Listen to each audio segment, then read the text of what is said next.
and also Zhang Milama of Gabon.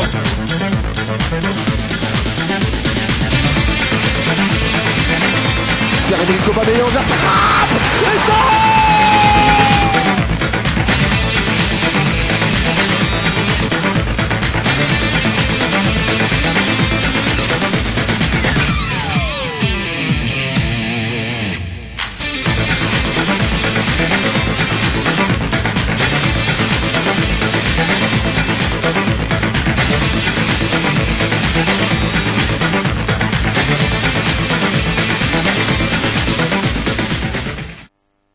Bonsoir à tous et soyez les bienvenus dans ce magazine de sport dont je me fais l'honneur de vous présenter. 3 titres seront au menu de ce magazine. On va parler des taekwondo avec cette crise qui persiste au sein de la Fédération gabonaise de la discipline. On va parler de football dans ce magazine de sport avec l'élection à la Ligue de football de l'Estuaire, du grabuge dans l'air du côté de Coco Beach. Et en fin de cette émission, nous allons bien évidemment parler des Jeux de la francophonie, donc les rideaux qui sont définitivement tombés hier du côté d'Abidjan. Pour en parler, je suis avec Inès Ngunga Mombo. Bonsoir Inès. Bonsoir Ephraim. Bonsoir à vos chers téléspectateurs. Et avec pour invité Maître Bob Mengom qui, lui, avec son équipe, postule à la Fédération gabonaise de taekwondo. Bonsoir Maître. Bonsoir monsieur. Et pour en parler en long, je vous laisse d'abord suivre ceci, on se retrouve juste derrière.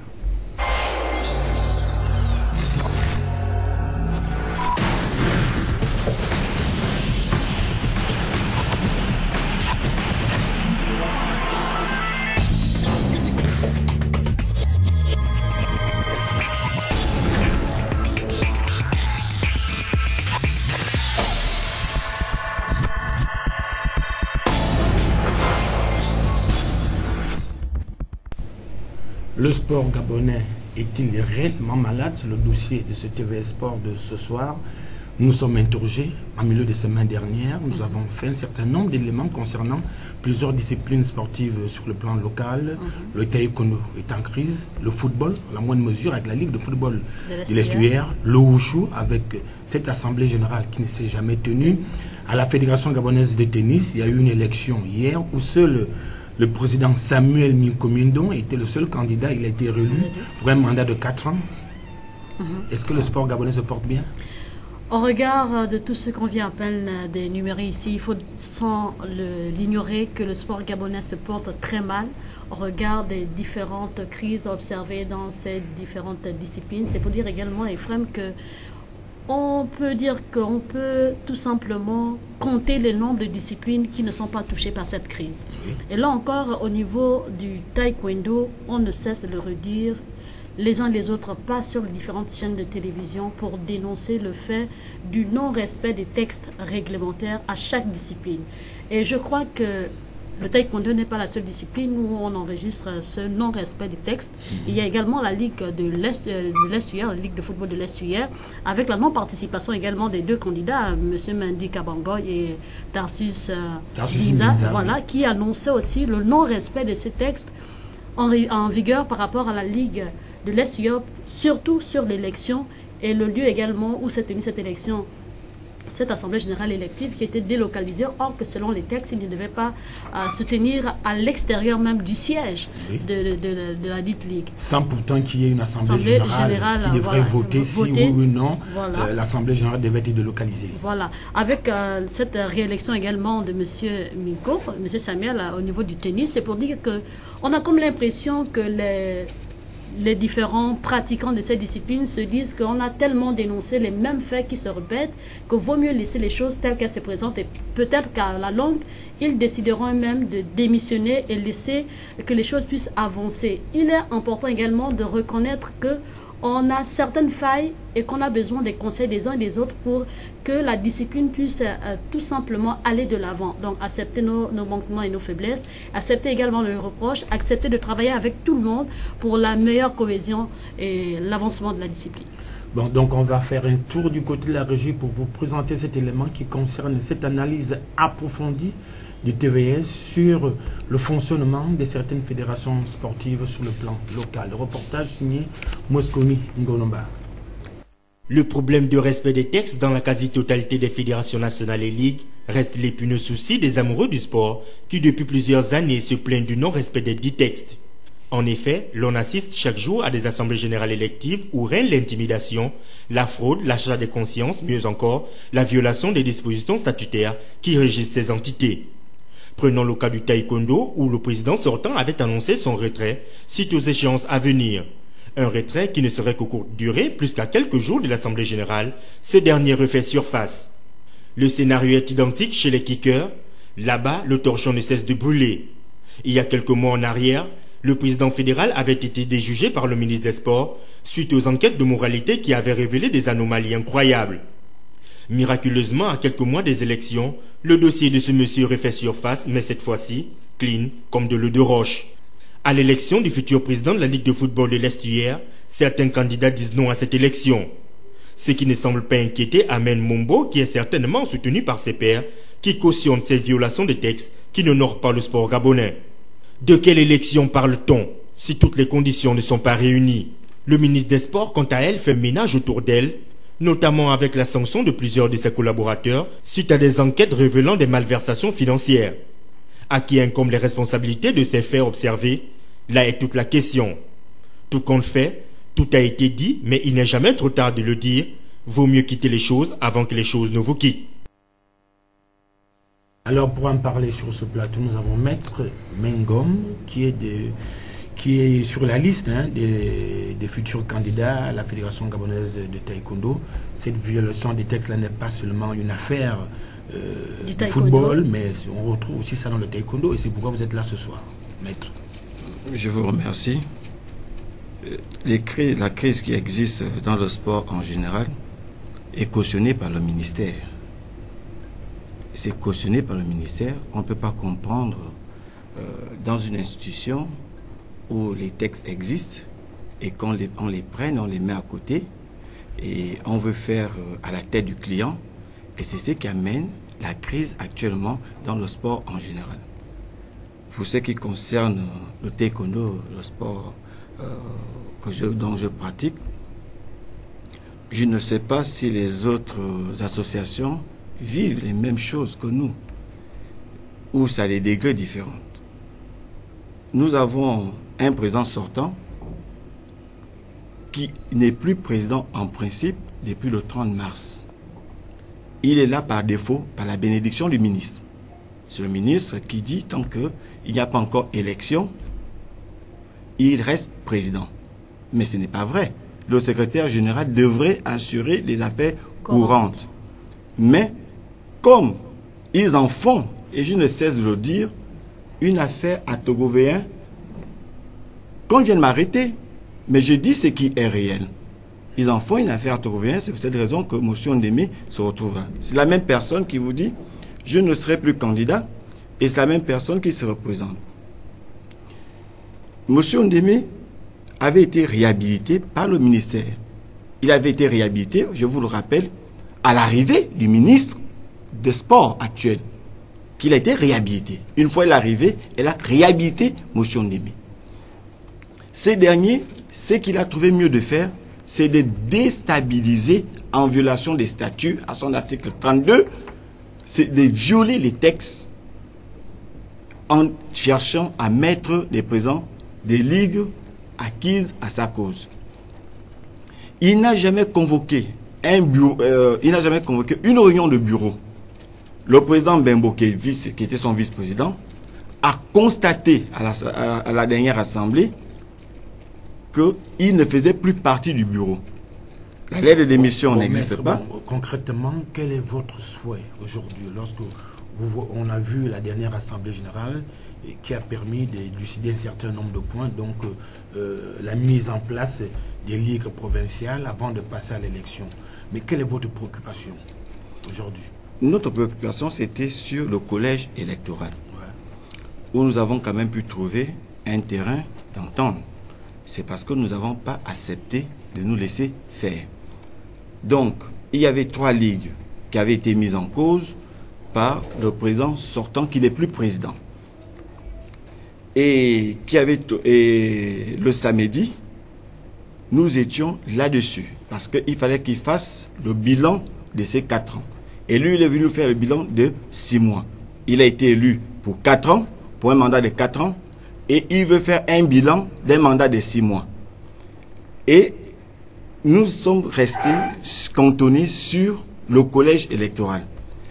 Et constatant que la nuit tombait, nous avons reporté cette assemblée au lendemain, c'est-à-dire dimanche. Dimanche, nous avons constaté qu'on trouve des policiers pour empêcher au Taïkondoka d'accéder à cette assemblée générale. Est-ce que ce n'était pas pour mettre de l'ordre? Ce n'était pas pour mettre de l'ordre, parce qu'il n'y a jamais eu du désordre. Il n'y a jamais eu du désordre. Tout simplement, je vous rappelle qu'avec quelle rapidité qu'il a pu saisir le préfet de police et avoir la police, les forces publiques à sa disposition. Quand on sait parfaitement que ce préfet de police on demande souvent d'écrire au moins une semaine avant, mais M. Ondémé a pu, dans la nuit, a pu le saisir par écrit et a eu les forces de sécurité pour maintenir soi-disant l'ordre. Mais si c'était pour maintenir de l'ordre, on n'avait plus besoin d'empêcher certaines personnes d'entrer, d'y accéder. Parce que M. Ondémé voulait faire un passage en force. Je tiens quand même à rappeler que M. Ondémé avait convoqué une commission d'homologation. Nous avons à peine 1 heure d'émission. Et ce monsieur, il a éliminé toutes les autres candidatures. Il a gardé que la sienne. Et nous disons que ce passage en force que M. Ondémé veut faire, il ne va pas réussir. Ok, merci. On va revenir sur vous. Le temps pour nous de partir du côté de la régie pour vous proposer de regarder cette réaction de Maître Bob Mengom au sortir de cette assemblée générale. Reportage. Il a convoqué un collège électoral qui ne cadre pas avec la réalité. Hier, nous étions en travaux et nous étions sur la question du collège électoral. Nous avons demandé tout simplement l'applicabilité des statuts et règlements. Ce soi-disant président qui n'existe plus en réalité n'a fait sortir aucun article pour appuyer ses dires. Au cours des travaux, il a passé son temps à se recuser de tout ce qu'on lui reprochait. Même de ses propres écrits, il se recusait là-dessus, malgré les preuves. Ce qui l'a amené à suspendre avec la direction, avec le ministère des Travaux pour continuer aujourd'hui. Je suis surpris qu'en venant, je trouve les policiers qui empêchent à certains présidents des ligues de rentrer dans la salle. Mais je vous rappelle une chose. Il a enlevé M. Meignet, le maître Meignet, comme directeur technique. Sa décision est plus forte qu'un décret présidentiel. Parce qu'il est venu par décret. Et il est enlevé par décision avec la bénédiction du ministre. Et aujourd'hui, il a convoqué le président de la Ligue de Taekwondo de l'Est-UR, qui est Ndemezo Abba de la Mar. Ce matin, dans la liste, il a encore changé de convocation. C'est maintenant une Atogovéenne encore qui il a donné mandat de venir voter pour les SUR. Mais cette Atogovéenne n'est pas comme Ondémé malheureusement. Mais il a quand même fait convoquer une autre Atogovéenne pour montrer le tribalisme, le sectarisme de la personne d'Ondémé. Mais nous disons que M. Ondémé ne sortira pas de là. Donc, c'est un représentant, un délégué qui condamne les faits énumérés ici par Maître Bob Mengom. Oui, Inès, vous avez une préoccupation. Maître Bob, selon vous, quel serait l'article que le président devrait mettre en exécution pour que la sérénité revienne au sein de la fédération, sinon au sein de votre discipline? La sérénité est en train de venir parce qu'il avait violé l'article 32. cet article, parce que c'est cet article-là qui disait que pour qu'ils puissent organiser une assemblée générale élective dans une ligue, il fallait que le président de cette ligue-là n'ait pas des activités pendant 1 an. Alors que lui, il a violé tout cet article-là et il a fait organiser les élections dans certaines localités, dans certaines provinces, pour mettre ses candidats à lui. Alors, puisqu'il a violé les lois, est-ce que vous validez également ces élections ou encore vous cautionnez le fait qu'il y ait d'autres présidents des ligues, étant donné qu'il y a fait dans l'irrégularité? La sérénité est revenue, sauf si le ministre en décide autrement. Mais si le ministre veut en décider autrement, elle doit s'appuyer sur les statuts. Si elle ne s'appuie pas sur les statuts et règlements de la Fédération gabonaise de taekwondo, nous ne nous laisserons pas faire. Peu importe ce qu'elle est, mais nous ne laissons pas faire. Combien de temps vous allez mettre pour pouvoir asseoir les ligues provinciales aujourd'hui qui font défaut? Parce qu'il y a quand même un calendrier à respecter. Aujourd'hui, c'est le taekwondo sur le plan national qui en pâtit. Ce n'est pas nous qui sommes dans le faux. C'est M. Ondémé et ses parrains qui posent la crise, qui créent la crise du taekwondo. Nous sommes arrivés à une conclusion à cette assemblée. Il y avait 3 ligues qui étaient mises en cause.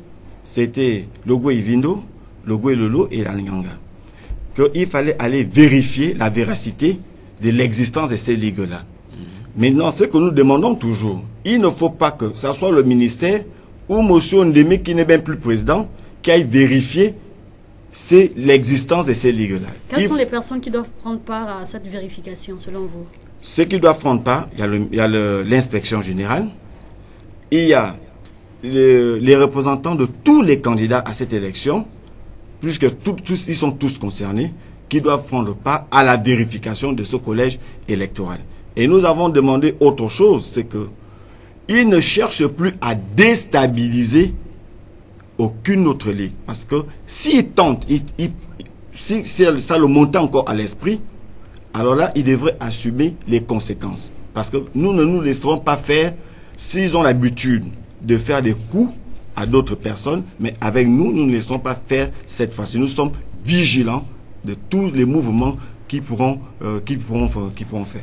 Merci, Maître Bob Mengom d'être passé sur ce plateau, mais vous ne partez pas pour l'instant. Le temps pour nous d'aller du côté du 6e arrondissement de la commune de Libreville pour vous proposer la dernière édition de Fitness Tour qui a regroupé plusieurs milliers de femmes venues non seulement des arrondissements de la commune de Libreville, mais aussi les arrondissements de la commune d'Akanda et d'Ovendo. Reportage Joël Francoul du TV+. Après 2 mois d'intense activité physique, les différentes participantes à la 2e édition du Libreville Fitness Tour, organisée par le ministère de la Jeunesse et des Sports et l'association Yori, se sont dit au revoir à travers une dernière séance qui s'est déroulée au stade municipal de Ndrayon. Déçus, certes, mais avec la conviction qu'arrive la 3e édition. Voilà, nous arrivons au dernier tour de Fitness Tour et malheureusement que nous sommes à la fin. Mais de toutes les façons, pendant toute la période de fitness, ça nous a beaucoup aidé sur le plan physique, sur le plan moral et psychologiquement aussi. Je suis dans le métier et puis certainement je ne peux pas rester un moment sans au moins faire ces petits gestes qui favorisent au moins le physique. C'est une organisation très fabuleuse. J'aimerais que ça se reproduise encore pour une 3e session. Ça a été très bien et j'aimerais que ça se reproduise encore. J'attends qu'on lance la 3e session. Je serai là. Pour le secrétaire général adjoint 2 du ministère de la Jeunesse et des Sports représentant le ministre empêché, l'heure est donc au bilan, mais aussi à la réflexion en attendant la 3e édition. Aujourd'hui, c'était la dernière journée de Libreville Fitness Tour. Donc cette activité qui aura passionné 2 mois durant les Librevilloises. Je crois que c'est le moment de rendre un hommage mérité aux initiateurs, aux organisateurs, On va suivre.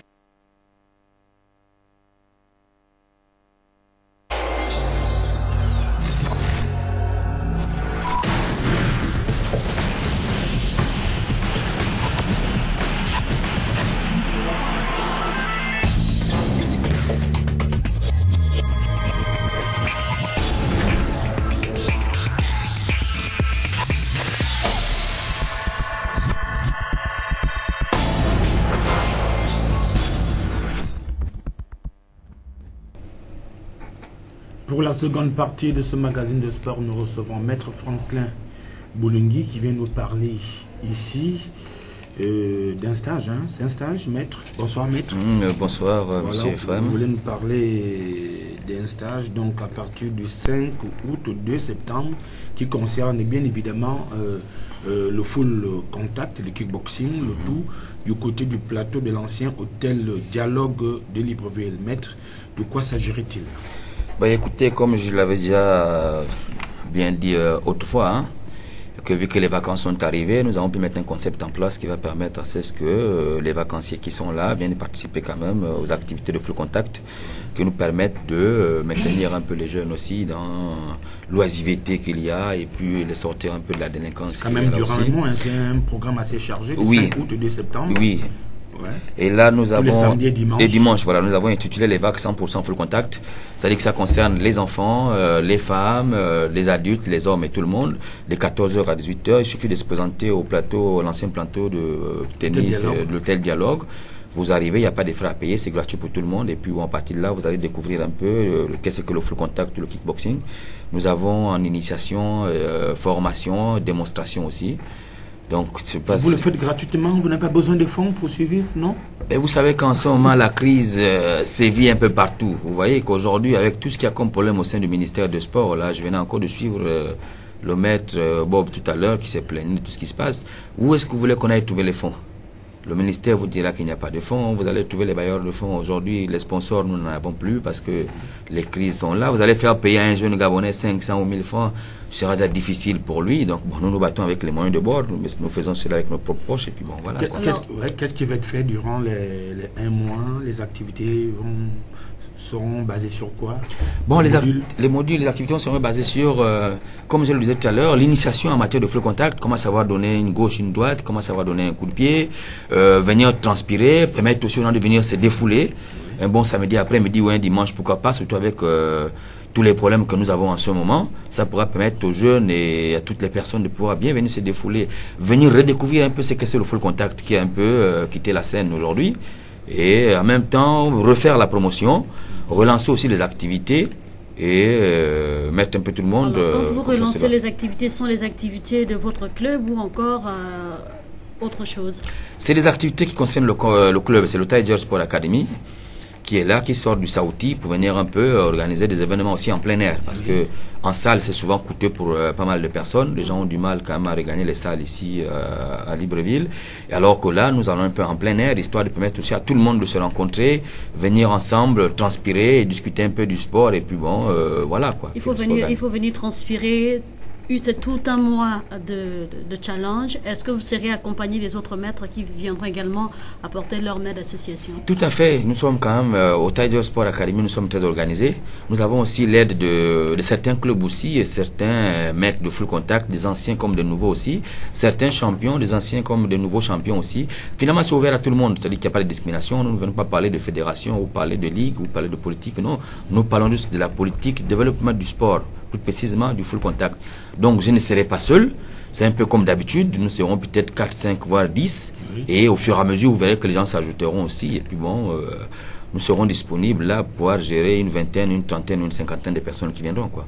D'accord, le temps pour nous d'aller du côté du premier arrondissement de Libreville à l'école publique des Bas-de-Guégué, s'est déroulée l'Assemblée générale élective de la Fédération gabonaise de tennis. Samuel Mikomindon, plébiscité pour une 4e fois à la tête de la Fédération gabonaise de tennis. Il était candidat unique avec un score à la soviétique de 90,90%. Reportage. 90,90%, c'est le score obtenu par Samuel Mikomindon qui réalise la passe de 4 à à la tête de la Fédération gabonaise de tennis au terme d'une élection où il était le seul candidat en liste, ce malgré l'annonce faite à l'endroit des potentiels candidats, les invitant à se manifester. La tenue de cette assemblée générale élective répond ainsi à la demande formulée par la tutelle qui, en son temps, invitait cette institution à pouvoir se conformer avant le 31 juillet 2017. En outre, le renouvellement du bureau, le bilan moral et financier des 3 dernières années a été soumis à l'ensemble des 11 délégués présents, puis adopté à main levée. La subvention du ministère des Sports pour paiement cotisation internationale, la CAT et l'ITF, était à la hauteur de 10 831 934 francs en décembre 2016. Ce qui fait qu'aujourd'hui, nous n'avons pas de problème au niveau de l'ITF ni de la CAT. Nous sommes bel et bien membres en règle. Les 4 ans à venir seront de taille pour le bureau conduit par Samuel Mikomindong, qui a le devoir de poursuivre son œuvre entamée dans l'édification du tennis sur le plan national, à l'exemple du tennis à l'école, un programme d'initiation programmé et destiné pour les enfants des écoles primaires qui, aujourd'hui, portent ses fruits. Le premier moyen, ce sont les hommes. Et notre programme de développement est basé sur les hommes. Et lorsque je vous donne les quelques articulations principales de ce programme, c'est d'abord le tennis à l'école primaire. En 2017, nous avons formé près de 200 instituteurs au tennis à l'école primaire, qui n'est rien d'autre que des jeux de veille entre un instituteur et 16 élèves avec des raquettes adaptées à la taille de l'enfant avec des balles à faible rebond. C'est vous dire que c'est ce qui fait même en sorte que nous nous retrouvions dans une école primaire pour faire notre assemblée générale. C'est pour nous un symbole fort. 2 jeunes Gabonaises sont en passe d'inscrire leur nom sur l'échiquier international.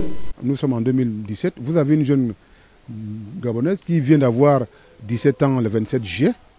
Célestine Avomo, qui est 257e joueuse mondiale junior. Et elle a découvert le tennis dans les écoles. Nous avons aussi une jeune fille qui joue en France, Manuela Nyomba. Vous voyez que nous avons des espoirs et très jeunes, très tôt, parce que le programme, je dirais, bonifie la présence dans l'école primaire. Bon, à cette articulation de base s'ajoute l'organisation de compétition, la formation des hommes, des cadres, des entraîneurs. Nous avons en ce moment près d'une vingtaine d'entraîneurs certifiés ITF, International Tennis Federation. Donc, c'est des entraîneurs reconnus au niveau international, dont je peux dire que c'est grâce à eux que nous avons ces résultats. C'est pourquoi je dis que le premier moyen, ce sont les hommes. Et je l'ai dit pendant l'AG, nous n'avons pratiquement pas eu de moyens pendant les 2 dernières années. Mais je répète, le premier moyen, ce sont les hommes et la volonté de faire ce qu'ils... Les délégations venues des provinces du Wellington, Haut-Ogooué et l'Estuaire ont pris une part active aux travaux sous la supervision du Comité national olympique qui, par la suite, procédera à l'installation du tout nouveau bureau. Après cette assemblée générale qui a porté à sa tête pour un 4e mandat Samuel Mikomindong, ici, il nous décline le programme à venir pour les 4 prochaines années. Reportage.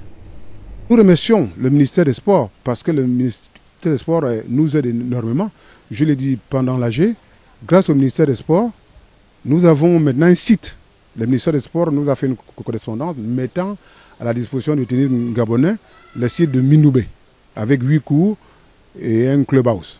C'est vrai que les cours sont dans un état assez délabré. Nous avons demandé de l'aide au ministère.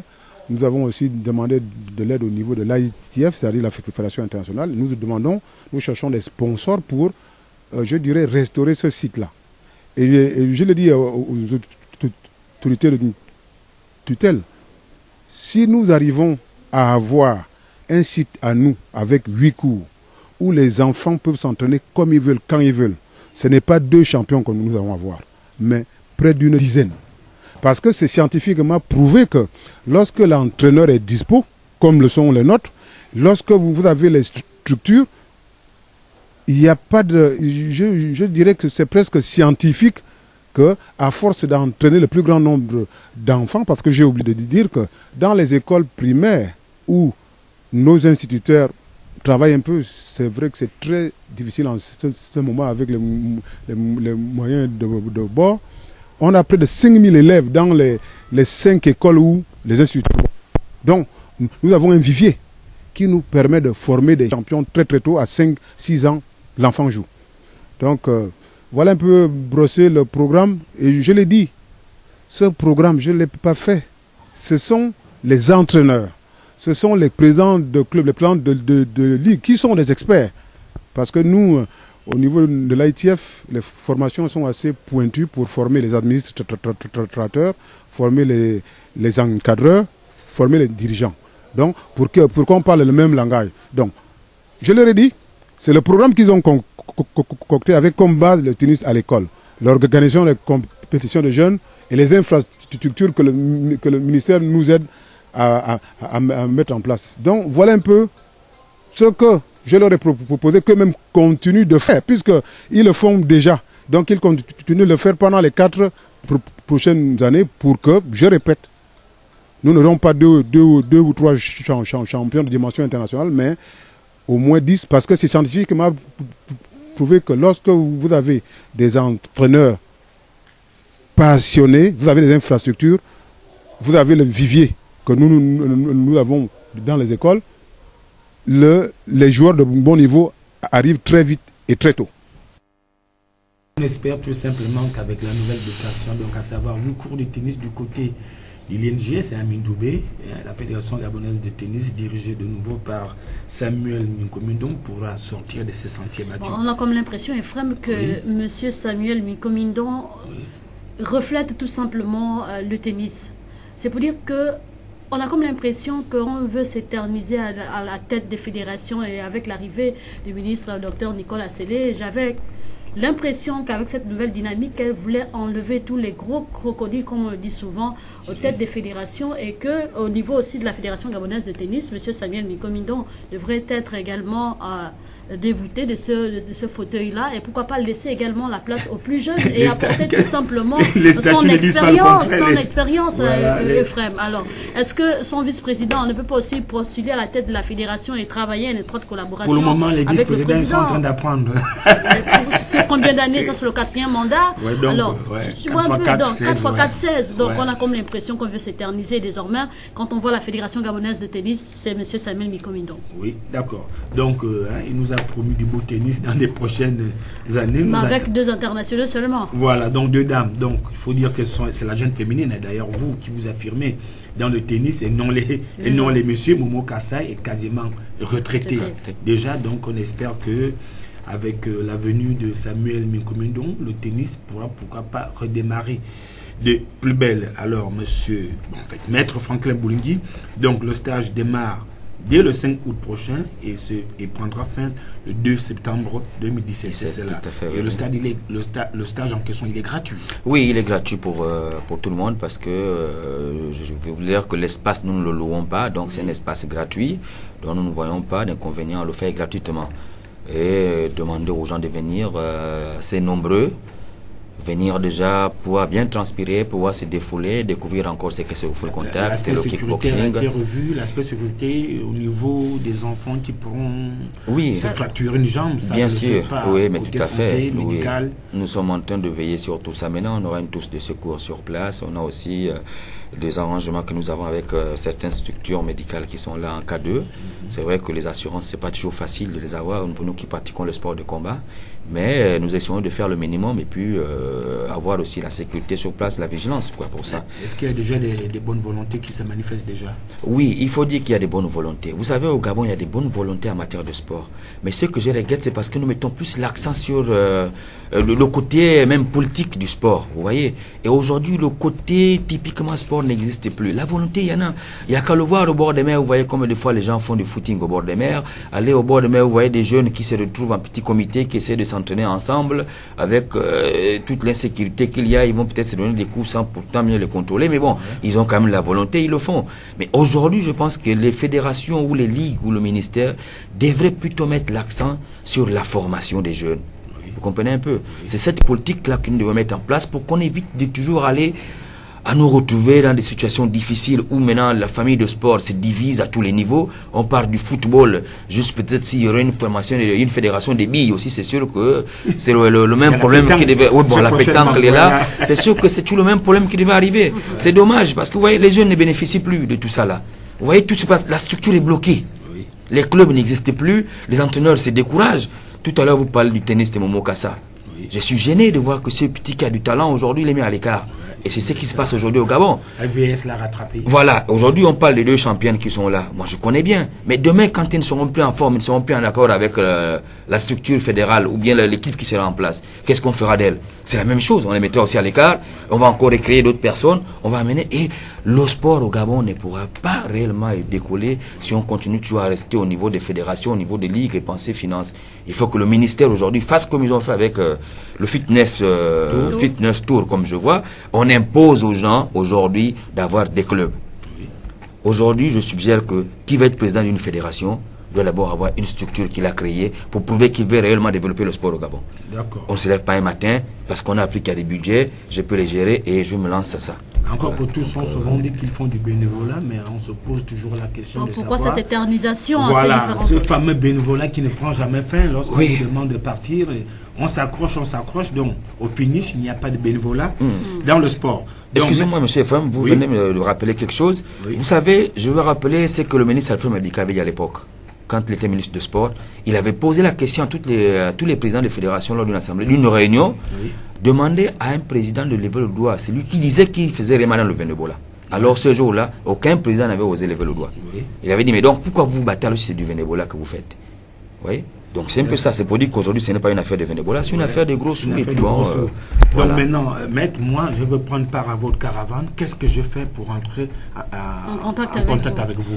Bon, en contact avec nous, il suffit de vous rendre du côté de l'ancien hôtel Dialogue là, vous arrivez là, vous trouverez quelqu'un qui aura peut-être une liste, parce qu'il faudra qu'on essaie de voir aussi le nombre de personnes qui viendront. À quelle heure? De 14h à 18h. Vous voyez, de 14h dès aujourd'hui, je peux me rendre... Dès aujourd'hui, tout ce que vous pouvez faire, c'est peut-être prendre mon contact. Oui, vous pouvez le faire le 07 15 55 15.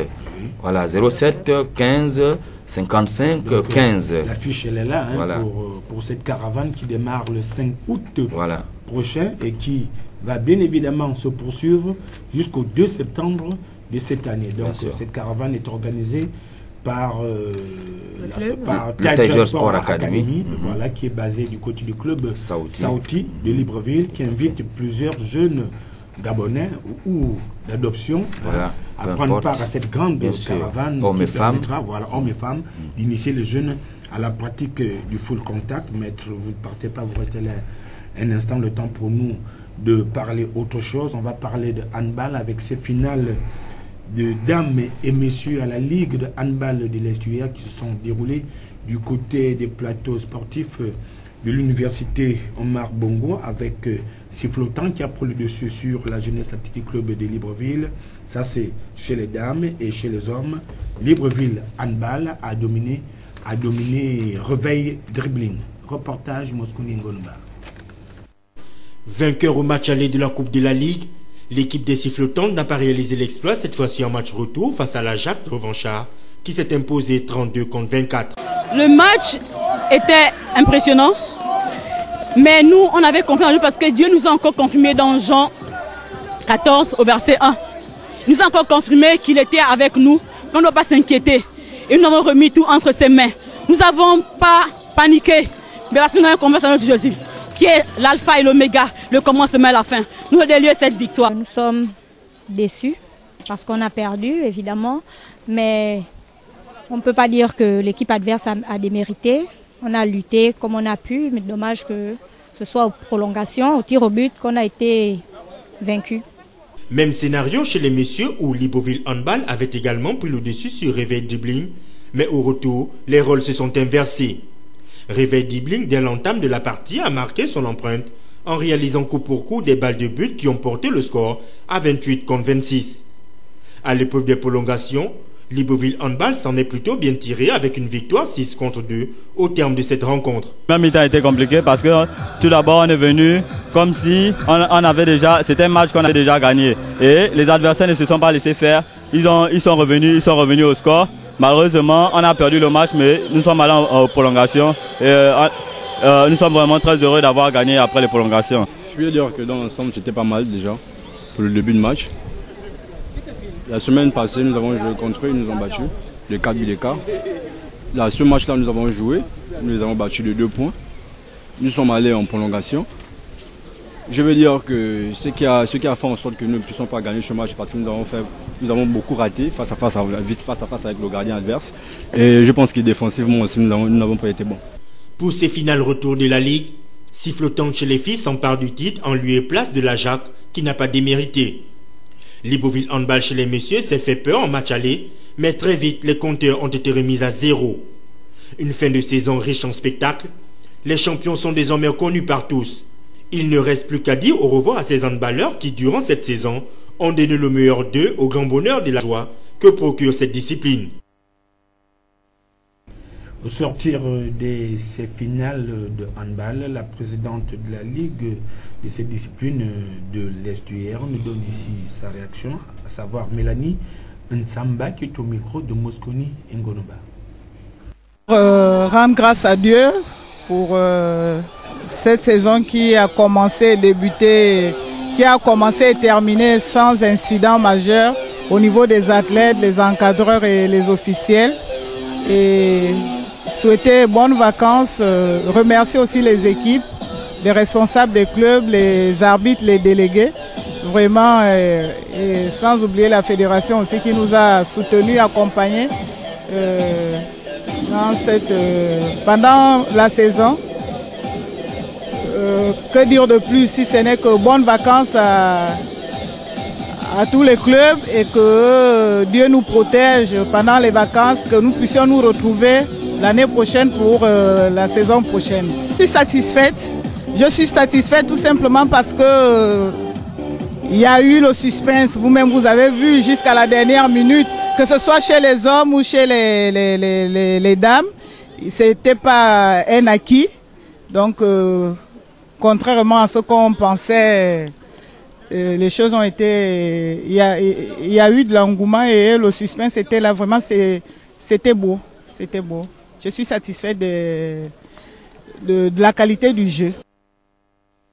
Nous quittons les plateaux sportifs de l'université Omar Bongo, direction la province de l'Ogooué maritime, où de ce côté-là aussi, la Ligue provinciale de handball de cette province met aussi un terme à sa saison sportive. J'en viens avec 10 formations au programme. Donc plusieurs rencontres se sont déroulées en présence de notre correspondant Elwin Dzengi.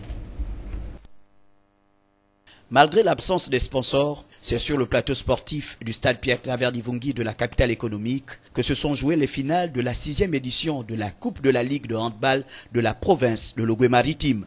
Au total, 10 équipes reparties en 8 catégories se sont affrontées. Nous avons les minimes hommes, minimes dames, cadets hommes, cadets dames, junior hommes, senior dames et senior hommes. Il faut quand même dire que, comme nous connaissons tous, nous traversons une période de crise. Et la Ligue n'a pas eu un sponsor cette année. Nous avons fait avec les moyens de bord. Et nous n'avons là que les coupes à remettre aux différents vainqueurs. D'autres compétitions seront organisées dans les semaines à venir. Là, nous terminons la Coupe de la Ligue. Dans 2 semaines, nous allons boucler le championnat provincial. Et nous allons attendre boucler la saison sportive de la Ligue de handball de l'Ogooué maritime avec une nuit de handball. Des finales qui se sont achevées par la remise des trophées aux vainqueurs. Enfin, le président de la Ligue de handball de la province Logoué-Maritime a souhaité de très bonnes vacances à ses athlètes qui apprennent dans les différents établissements scolaires de la ville de Sable. Beaucoup de sport dans ce magazine. Nous recevons à présent Maître Gilson du collectif des maîtres de kickboxing et de full contact qui vient nous parler de l'Assemblée générale de la Ligue provinciale de l'Estuaire qui aura lieu samedi 5 août prochain à l'école de Batavaya. Bonsoir Maître. Bonsoir. Voilà, il s'agirait pour cette Assemblée générale de revoir les statuts et textes qui régissent les ligues, déjà pour la Ligue provinciale de l'Estuaire. Bon, déjà, je vous remercie une fois de plus. Déjà, il faut dire que cette Assemblée générale n'est pas une Assemblée générale élective simplement. Oui.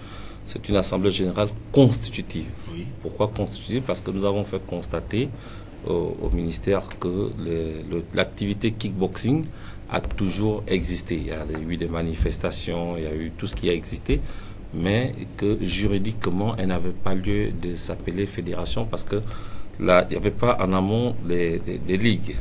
Donc, aucune ligue n'était constituée juridiquement, il n'y avait pas de statut juridique.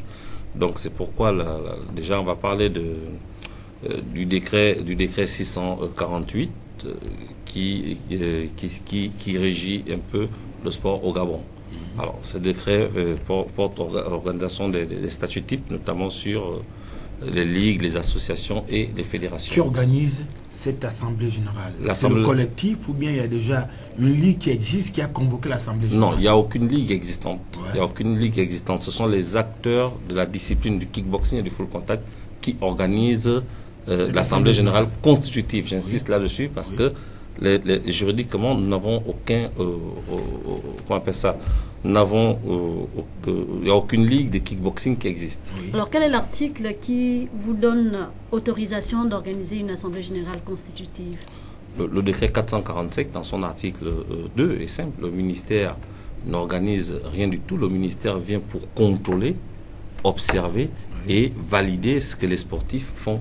Donc, nous appliquons la loi tout simplement. Nous avons envoyé un courrier notamment à la direction provinciale, parce que c'est la direction provinciale qui s'occupe du sport sur la pratique provinciale, ce n'est pas le ministère. Voilà, après Libreville, samedi prochain, est-ce que vous allez aussi également veiller à l'organisation de ces mêmes assemblées générales à l'intérieur du pays, notamment à Port-Gentil? Bon, déjà il faut dire que le collectif est une entité, nationale. Nous avons eu des invitations et nous sommes allés à Port-Gentil pour animer un séminaire. Nous avons fait une séance de travail avec nos amis et frères et collègues sur place. La direction provinciale des sports, notamment au niveau de la province du Goué-Maritime, a été saisie. Donc c'est aux athlètes de la province, des responsables de club plutôt, de la province de Goué-Maritime, qui eux sont en train de s'organiser pour pouvoir aussi avoir une ligue légalement constituée. Oui. Donc après le Goué-Maritime, vous serez où? Après le Goué-Maritime, oui, nous avons justement, il y a le Goué-Vindo. Nous sommes en train de travailler avec la province de Goué-Vindo aussi, où nous avons pu détecter 3 associations notamment qui font dans la pratique du full contact et du kickboxing. Bon, est-ce que vous avez déjà le chronogramme des travaux qui vont être réalisés dès samedi déjà? Bon, dès samedi, le samedi 5 déjà, l'Assemblée générale démarre à partir de 9h déjà, 9h pile. Oui. On a démarré. Le débat va d'abord se porter sur l'adoption de la proposition des statuts et règlements intérieurs. On va relire tout ça, on va travailler et on va amender et adopter. Et ensuite à cela, nous allons passer à l'élection de la Ligue. Alors, est-ce qu'on peut dire que votre tournée vous donne aujourd'hui quitus de pouvoir organiser des ligues de manière à ce qu'à l'intérieur du pays, qu'il y ait également ces ligues-là, quand on sait qu'au niveau de l'élection, au niveau de la fédération, c'est souvent le collège électoral qui cause défaut? Mais tout ça, c'est justement, ça va faire objet des travaux. L'Assemblée générale constitutive au niveau des Libreville, nous allons tous ensemble décider de quel sera, mettre en place un collège électoral qui devra voter et qui ne devra pas voter. Il y a ce que la loi dit et il y a la réalité. Oui. La loi dit que ce sont les responsables de clubs qui doivent normalement voter. Il faut que ces clubs-là puissent être constitués légalement. Or, il y a une réalité qui est là. Il y a combien de clubs qui sont constitués légalement Est-ce qu'on devrait exclure les gens? Est-ce qu'on ne devrait pas exclure? Moi, personnellement, j'ai dit on ne devrait exclure personne. Oui. Maintenant, c'est l'Assemblée générale qui va décider de qui devra prendre part au vote. Avant de pouvoir nous dire au revoir, vous regardez cette caméra et vous vous adressez aux téléspectateurs qui regardent présentement par rapport à la tenue de l'Assemblée générale de samedi. Allez-y, Maître Gilson.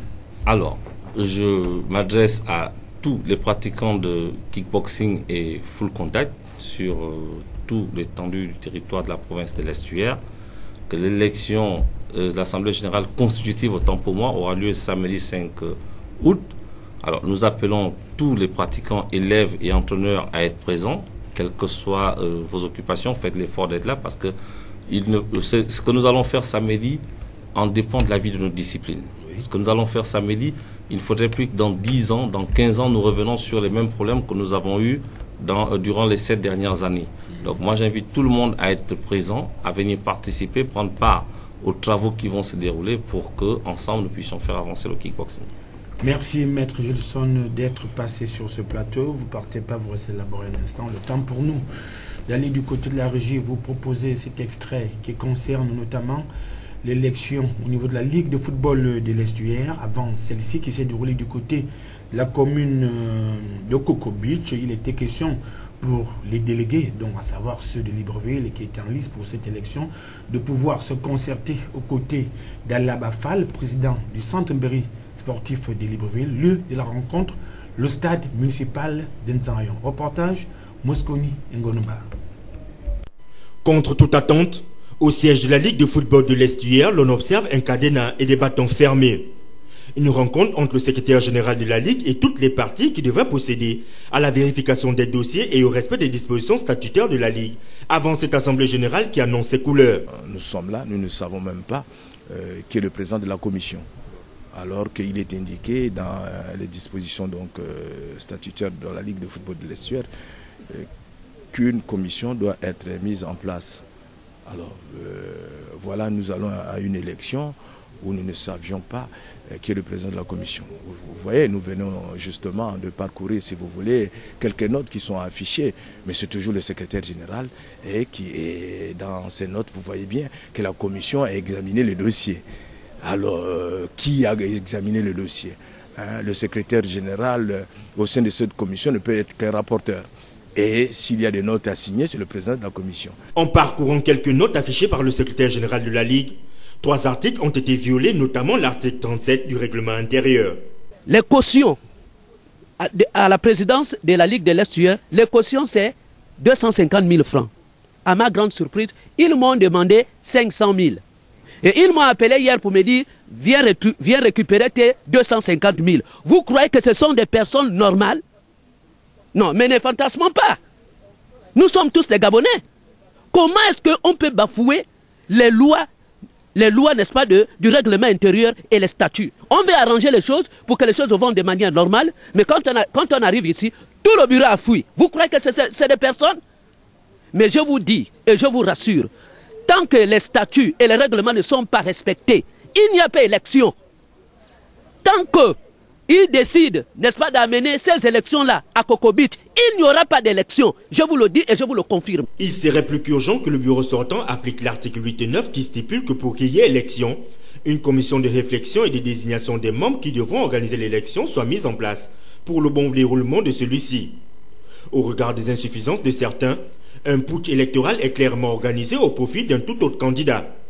Il est temps de faire barrage à ce genre de pratiques qui tendent à se pérenniser et ternir le football gabonais qui a déjà du mal à sortir la tête de l'eau. De retour sur ce plateau après cette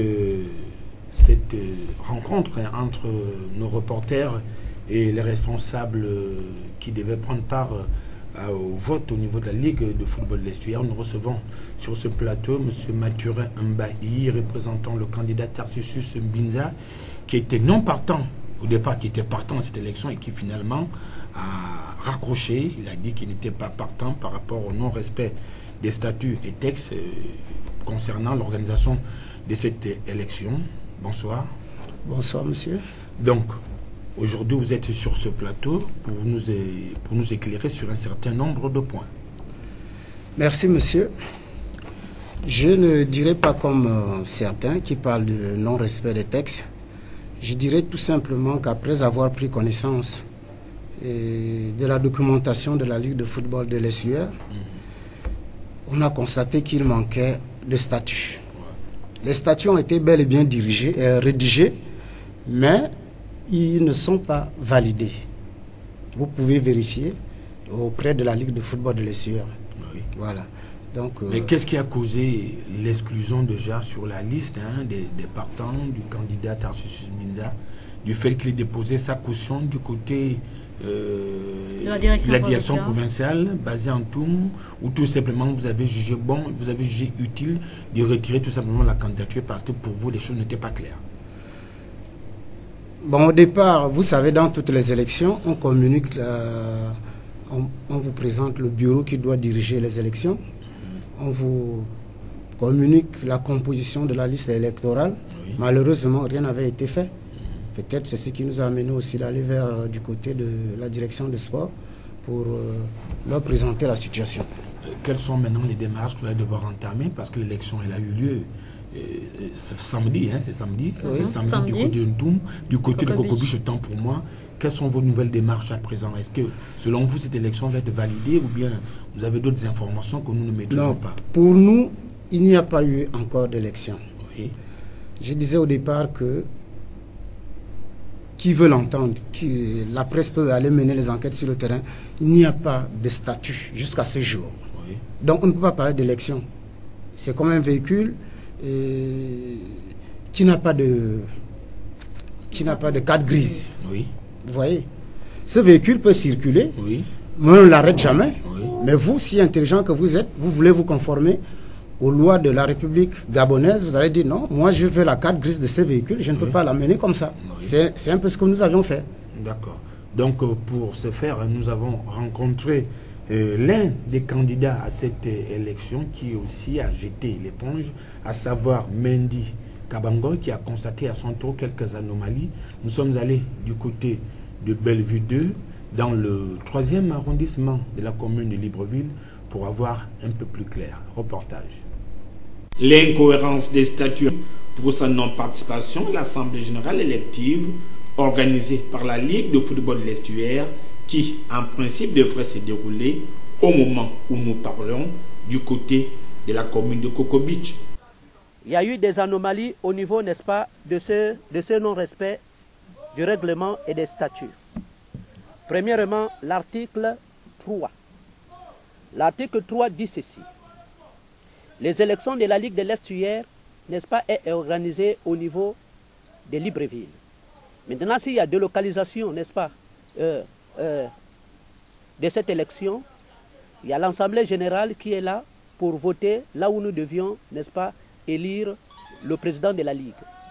Or, cet article a été violé par le bureau sortant.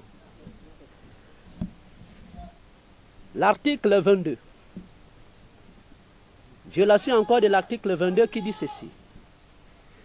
Une note d'information doit apparaître, n'est-ce pas, au président des sous-ligues, au président des clubs, au moins à 15 jours avant, n'est-ce pas, avant la déclaration ou encore avant l'élection. Chose surprise, nous avons reçu cette lettre bien avant même.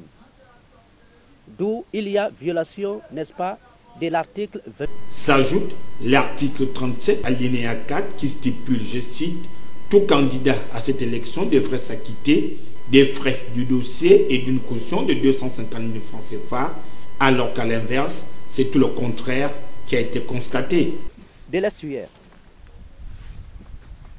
Le président a donné toutes ses responsabilités à son bureau. Et le bureau ne fait que mettre le cafouillage. Un cafouillage vraiment absolu. Le vice-président de la Ligue de l'Estuaire, lui, il a dit, moi, je prends ma D3 et mes juniors. Il appelle les présidents de club dans un coin, il prend l'argent, le reste, ce n'est pas son problème.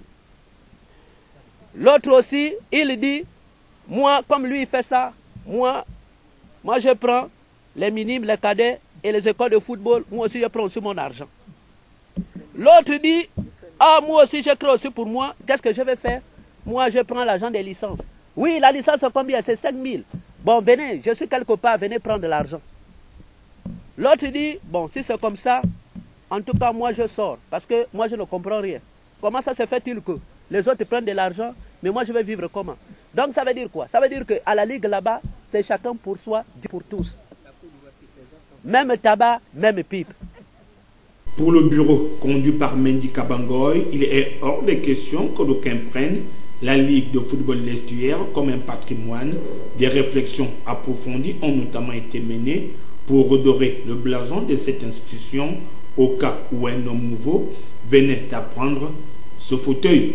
J'ai dit bien, en regardant les frais de participation de chaque catégorie, nous avons dit que à partir, par exemple, la D3, la D3, la D3, au lieu que la somme soit à 500 000 francs, nous ramenons ça à 250 000 francs. Les juniors, si c'est 150 000, nous ramenons ça à 80 000. Les cadets, si c'est 100 000, nous ramenons à 50 000. Si c'est 60 000, nous ramenons à 30 000. En minime, si c'est 40 000, nous ramenons à 20 000. Un programme qui pourrait voir le jour au lendemain de son élection. En attendant, les regards des férus du football provincial sont tournés du côté de la commune de Coco Beach pour voir si et seulement si cette élection sera validée. Pour coller à cette actualité, nous avons bel et bien rencontré quelques délégués qui étaient du côté du candidat Mendy Kabangoy, du côté de Bellevue 2. Reportage. Oui, parfaitement, je suis du même avis que lui, à cause de l'ingérence de la fédération qui s'ingère là où il ne faut même pas y être. Cette élection ne peut pas être validée pour de multiples anomalies, des violations graves des statuts, encouragées par la Fédération gabonaise de football qui prend une partie active dans ces élections. Or, qu'elle doit être observateur, elle doit être neutre, mais tout le travail, le dépôt des dossiers, l'examen, cette fameuse commission qui n'a pas vu le jour a été créée au niveau de la Fédération gabonaise de football. Et pourtant, elle n'a pas que ça à faire. Vous savez, chaque année, on ne peut pas toujours passer à des magouilles. À des magouilles qui ne nous apportent absolument rien du tout. Quand vous voyez le football gabonais, il est complètement à terre.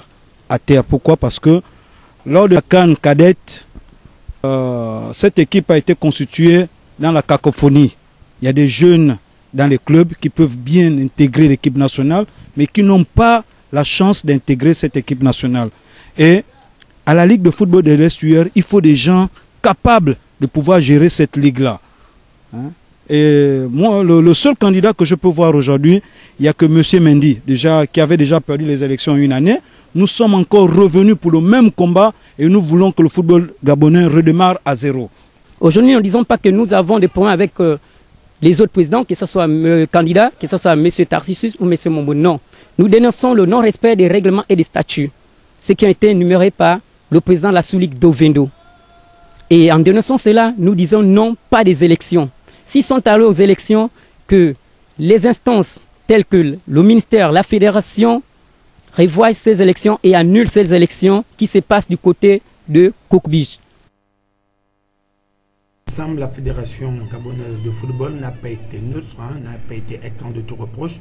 Elle a bel et bien assisté à cette élection du côté de la ville de Kokobich. Et Inès Ngunga Mumbo, vous qui avez traité ce dossier, vous pouvez nous en parler? Effectivement, sur les 47 délégués attendus, 39 ont répondu présents, 8 absents. Et nous avons également vu la présence des représentants de la Fédération gabonaise de football. Nous avons M. Félix Mba, qui faisait partie également secrétaire général de la Fédération, qui faisait partie également, et c'est lui qui a même installé le nouveau président de la Ligue, M. Ahmed Mombo, qui succède à M. Binza. C'est pour dire tout simplement que la contestation des autres candidats qui disaient déjà ne pas participer pour faute de non-respect des textes et statuts de la Ligue, à savoir M. Mendy et M. Tarcissus, voilà, c'est pour dire tout simplement que malgré les multiples appels à l'ordre en disant qu'il fallait d'abord nettoyer et respecter les règlements et statuts avant d'aller à l'élection, à cette élection du côté de Coco Beach, mais l'élection a bel et bien eu lieu et M. Ahmed est aujourd'hui le président de la Ligue de football de l'Essuyer. Précisez que cette élection a eu lieu en l'absence de Mendy Kabango et de Tarcissus Minza. Donc, Monsieur Mathurin Bailly, représentant du candidat Yégué, autant pour moi, ouais, excusez, une lapsus.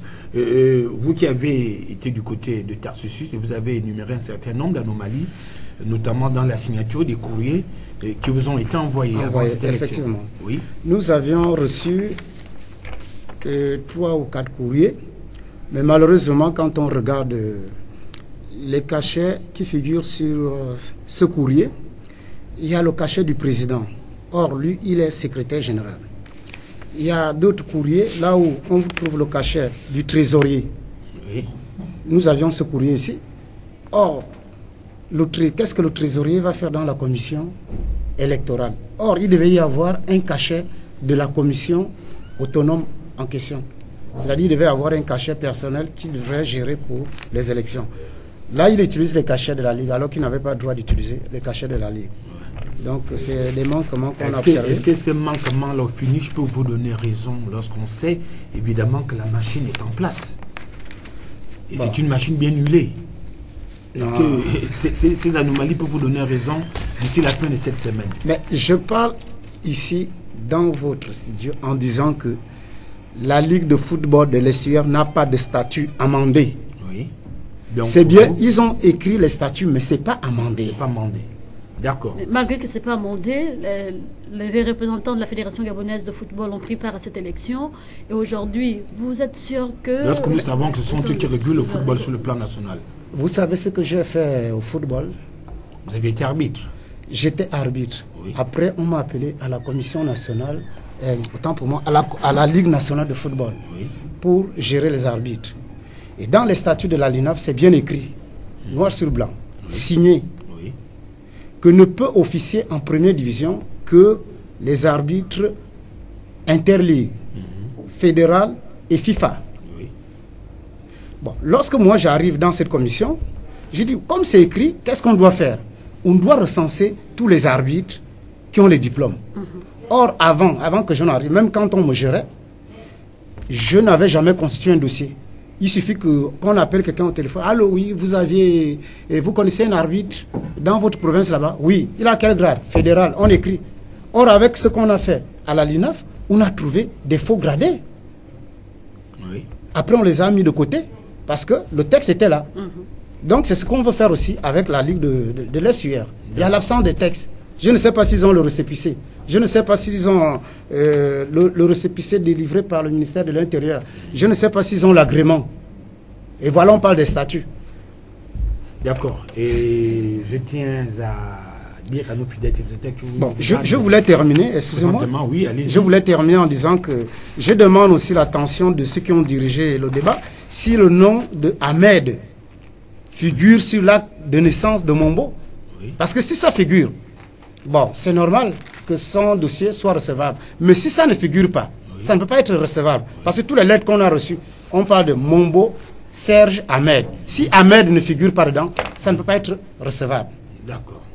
D'accord. Donc je disais tantôt que nous avons également dans ce studio le candidat Mendy qui vient à peine de nous recevoir. Le temps pour nous de voir un tout petit peu en images, mais ce sont des images que nous avons concocté ça et là pour vous présenter un peu ce qui s'est déroulé du côté de la ville de Coco Beach. Le reportage est signé d'Inès Ngunga Mombo de la Savane. Football de qualité, niveau de jeu élevé, ces joueurs ont donné du sourire aux amoureux du football présents lors de ces finales très enrichissantes. Vous savez, le sport, il y a un grand coefficient chance. Quelquefois, vous pouvez être dominé du début à la fin et vous gagnez le match. Et le contraire aussi existe. Tout à l'heure, s'il fallait qu'on arrive à départager, cette dernière finale méritait un match nul. Mais la chance, c'est quelqu'un qui est bizarre. Ils choisissent quand même quand on n'attend pas. Et je félicite le vainqueur et je félicite également le vaincu parce qu'ils sont tombés des armes à la main. Et je vous demande de vous applaudir pour vous-même.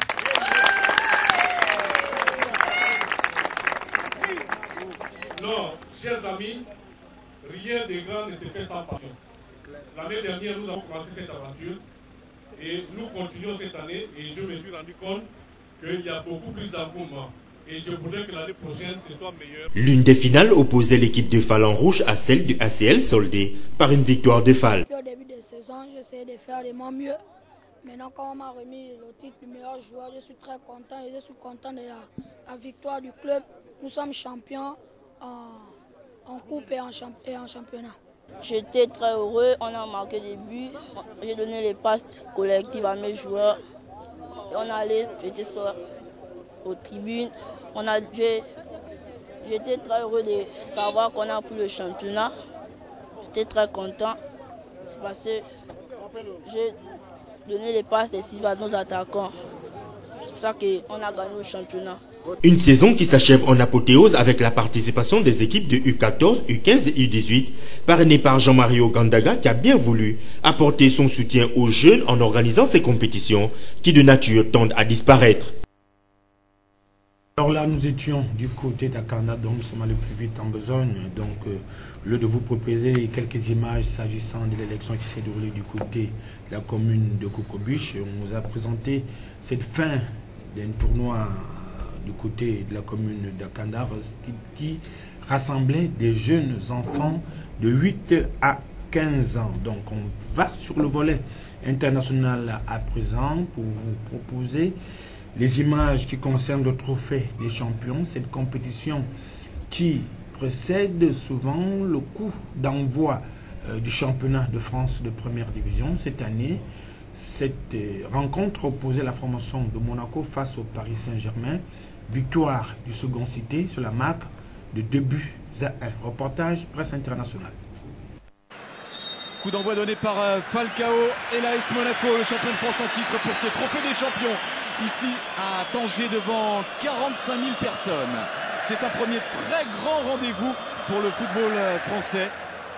Et les conditions sont idéales pour faire la sieste, Anne-Laure? Non, pas seulement, elles sont idéales également pour jouer au football. Bonsoir messieurs, absolument.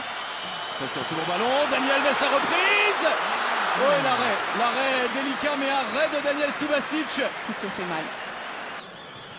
Pour beaucoup au milieu. Ça c'est bien fait aussi côté Paris Saint-Germain. Le Paris Saint-Germain qui entre dans la danse également, qui se met au diapason de ce match. Thiago Motta voulait donner dans la profondeur à Verratti. Et voilà le contre. Attention le contre avec Sidibé qui est lancé. Sidibé face à Areola. Il a piqué son ballon, c'est l'ouverture du score. Quel contre! Quel contre monégasque! Des monégasques qui subissaient depuis quelques temps, qui couraient après le ballon.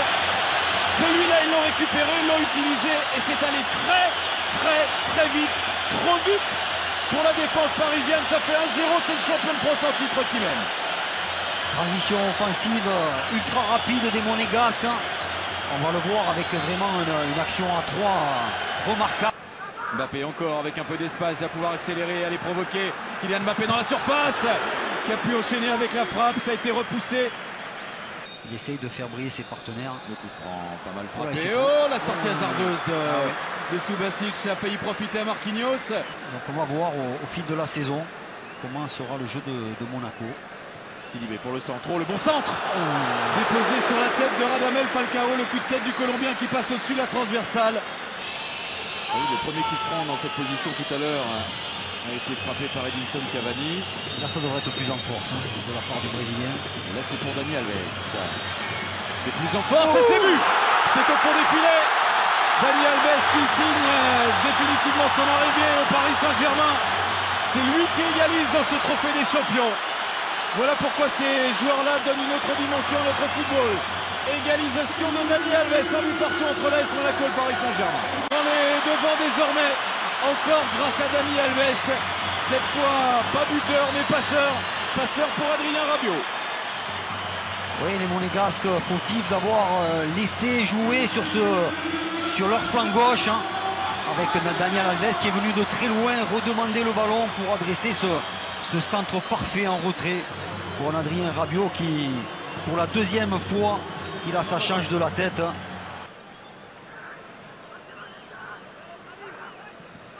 Neymar pour le corner. Oui, à la tombée, Guido Carrillo. La reprise d'Alan Saint-Maximin, double sauvetage, nouveau centre et nouveau corner. C'est pas terminé. Avec Fabinho. Fabinho qui peut écarter. Le centre de Thomas Lemar, c'est vers Falcao pour le coup de tête. Gemerson, Fabinho qui aère le jeu, écarte sur Lemar qui peut centrer. Oh, le centre qui a échappé à tout le monde, il réclamait une main.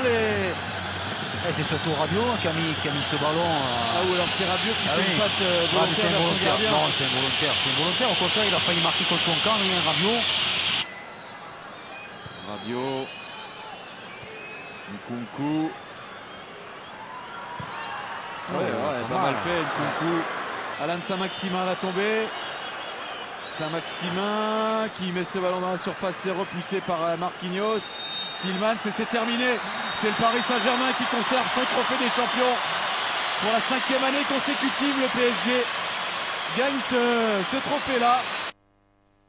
Nous restons sur le plan international pour parler à présent des rumeurs, des transferts téléchargés sur YouTube avant le démarrage des championnats européens. Il y a plusieurs rumeurs concernant le départ des Pierre-Emerick Aubameyang vers Chelsea, Paris Saint-Germain. Il y en a bien d'autres.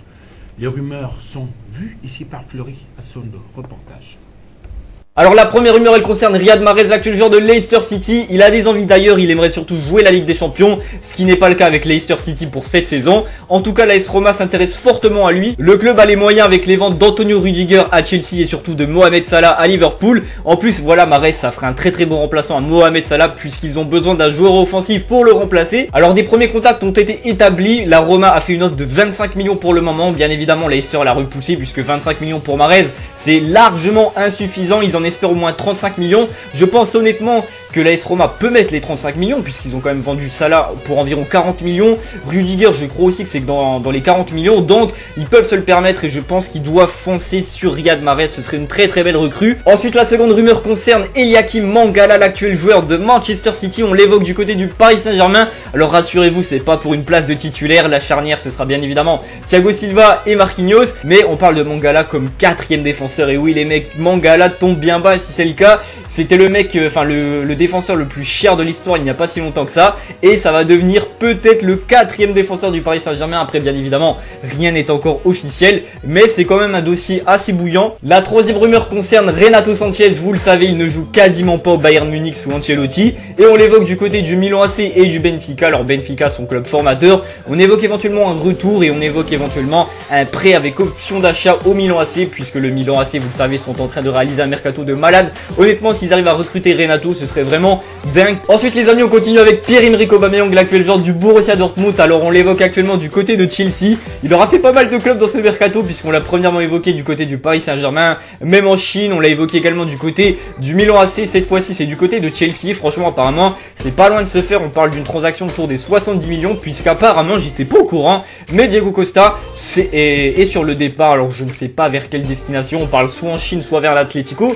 Mais l'Atlético, c'est un peu compliqué étant donné qu'ils sont interdits de recrutement cet été. Mais voilà, apparemment Diego Costa ne sera pas l'attaquant titulaire de Chelsea pour la saison prochaine, puisqu'ils avaient tenté d'ailleurs de recruter Lukaku qui est parti du côté de United. Donc voilà, ils cherchent désormais un remplaçant à Lukaku et ce remplaçant ce serait pour le moment Pierre-Emerick Aubameyang. Ensuite les amis, on va continuer avec Serge Aurier, l'actuel défenseur droit du Paris Saint-Germain. Vous le savez, il est sur le départ depuis l'arrivée de Dani Alves, puisqu'actuellement le Paris Saint-Germain a 3 défenseurs droits qui sont Thomas Meunier, Dani Alves et Serge Aurier. C'est pas possible d'avoir 3 défenseurs droits de ce niveau. Forcément il y en a un qui va partir, bah c'est pas Dani Alves vu qu'il vient d'arriver, ce sera pas Thomas Meunier puisqu'il a réalisé une saison très satisfaisante, ce sera Serge Aurier puisque lui de son côté il a des envies d'ailleurs et Emery n'a pas forcément envie de le garder avec son comportement etc.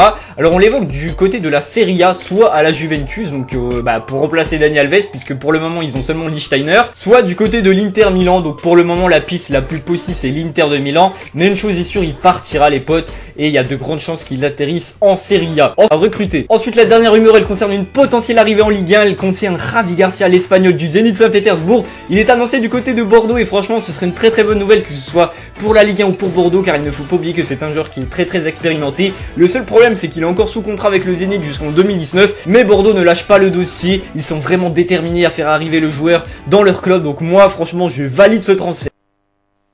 C'est ce qu'il fallait retenir pour les rumeurs qui concernent les transferts des joueurs en cette fin de saison. Mendy, bonsoir. Oui, bonsoir. Voilà, bon, l'élection vient de se terminer du côté de la ville de Cocobiche. Vous n'étiez pas au départ partant pour cette élection parce que vous avez constaté un certain nombre d'anomalies.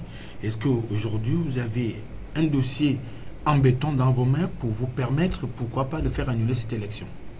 Oui, effectivement, j'ai un dossier béton, n'est-ce pas, par rapport à cette élection. Ce que je sais, c'est que l'élection n'est pas encore validée, dans la mesure où c'est le ministère des tutelles, c'est-à-dire le ministère de la Jeunesse et des Sports, qui valide, n'est-ce pas, le dossier. C'est ni la fédération, ni la Ligue.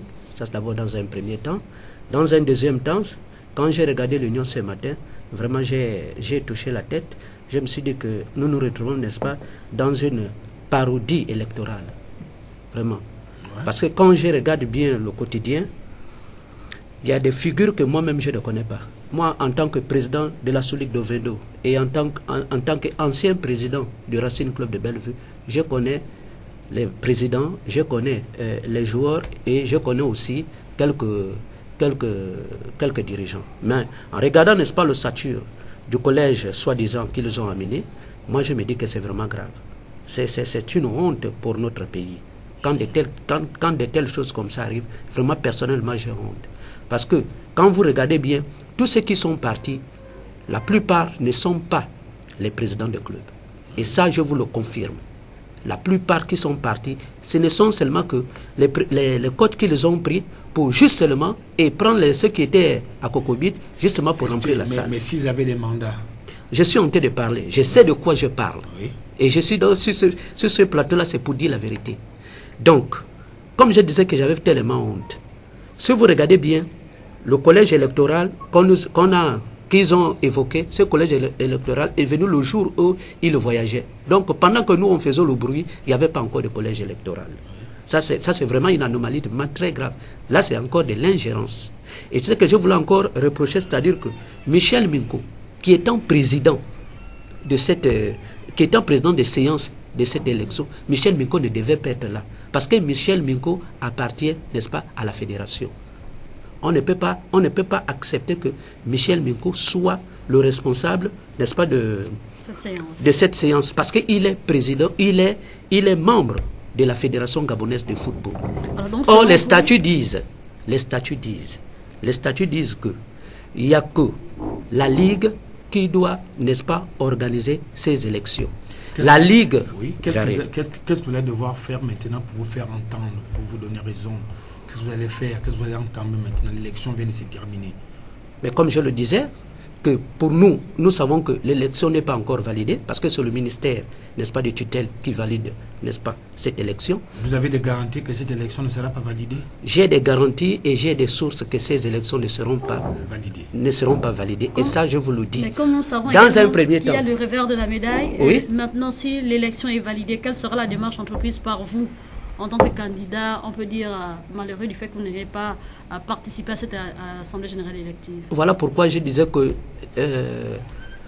par rapport à votre question, je pense que je ne peux pas ne pas dire ce que je n'ai jamais dit. Mais je vous dis et je vous le confirme, le Gabon est un pays de droit. Du moment où nous respectons les textes, nous devions aussi respecter aussi les textes de chaque constitution. Donc, je sais que le ministère des Sports, n'est-ce pas, vont réagir par rapport aux textes. Nous devions appliquer les textes. Un pays qui n'applique pas les textes, ce n'est pas du tout normal.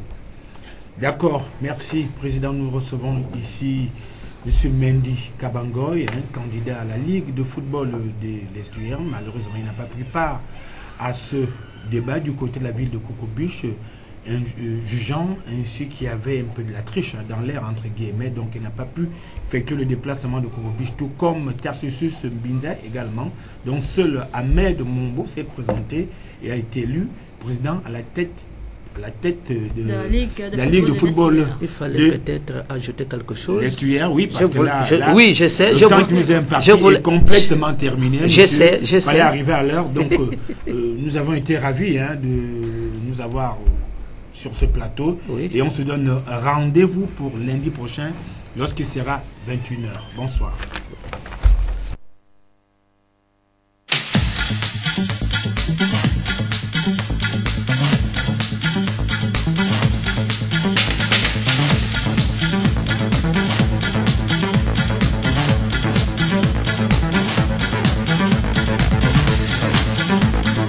And also Zhang Milama of Gabon.